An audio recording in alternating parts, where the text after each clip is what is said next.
Hi all, in this video we're going to discuss the shapes of distributions. Typically when we want to describe the shape of a distribution,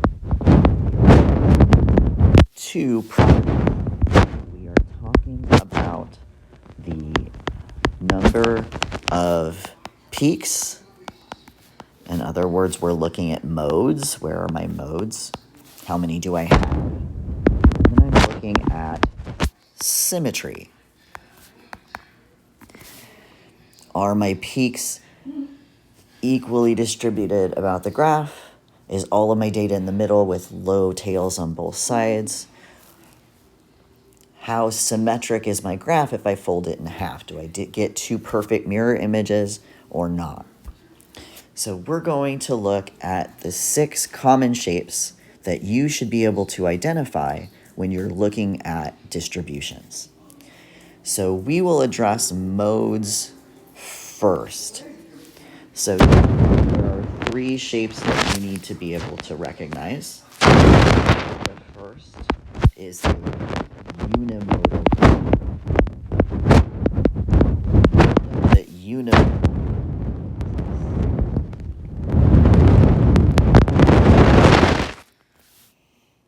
doesn't tell us anything else other than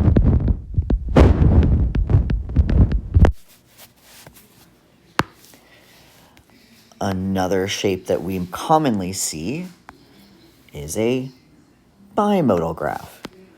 And we learned in a previous video that bimodal means 2 peaks. And most commonly we see that peak at the beginning and the end, but it doesn't have to look like that.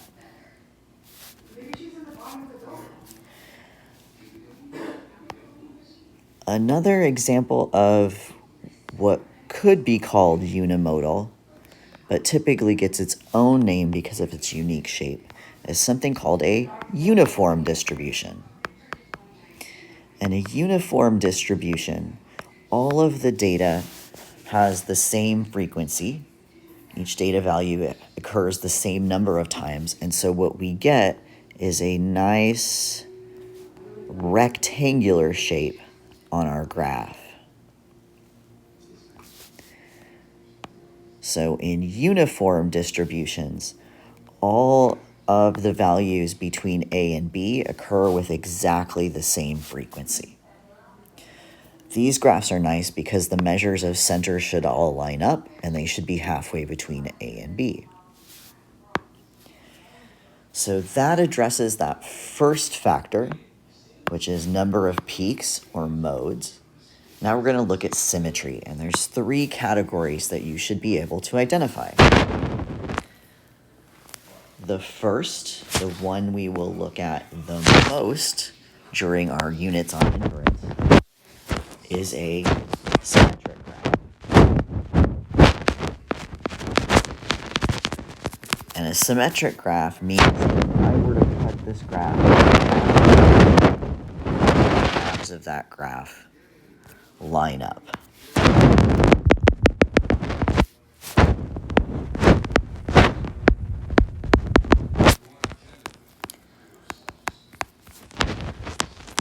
For example, a uniform graph is also symmetric.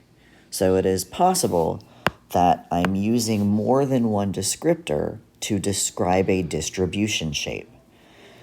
A uniform distribution is both uniform and symmetric.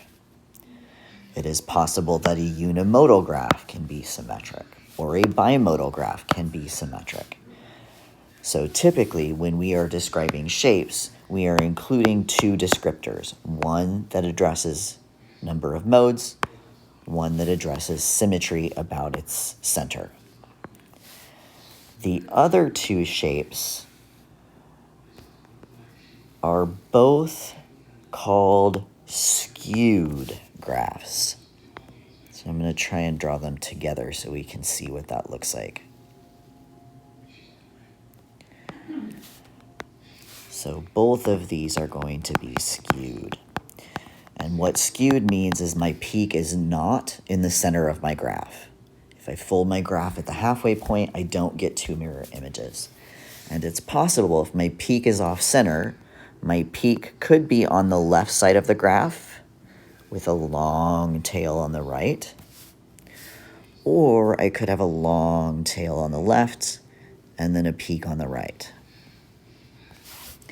Both of these are skewed. We need to indicate the direction of skew. And this is where people get confused. The direction of skew tracks the long tail, not the peak. So this graph here, my long tail's on the right side. This graph is right skewed.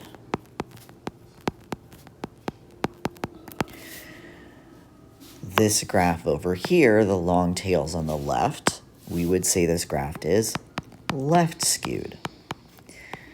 And the reason that we label the graphs left and right is what we are looking for is where the mean is relative to where the median is. Our median is going to track the peak, because my median should cut that data in half. It should be pretty close to where that peak is. So I expect my median in this graph is going to be about here, whereas my mean gets pulled towards the long tail because my mean is heavily influenced by those big or small values out on the edge. Because unlike the median that only looks at where I sit in the sorted list, cares about location, the mean adds up all my data values. And so these values that are extreme out on the edges are going to pull that mean away from the median. And the direction of skew is the direction that the mean got pulled. So skewness tracks the long tail. When in doubt, say skewed, because we know skewed means off-center. But definitely practice identifying left and right skew. That is an important feature for later in this class when we start looking at skewed distributions. All right, if you have any questions on distribution shape or how to describe the shape of a distribution, feel free to send me an email. Otherwise, I'll see you in our next video.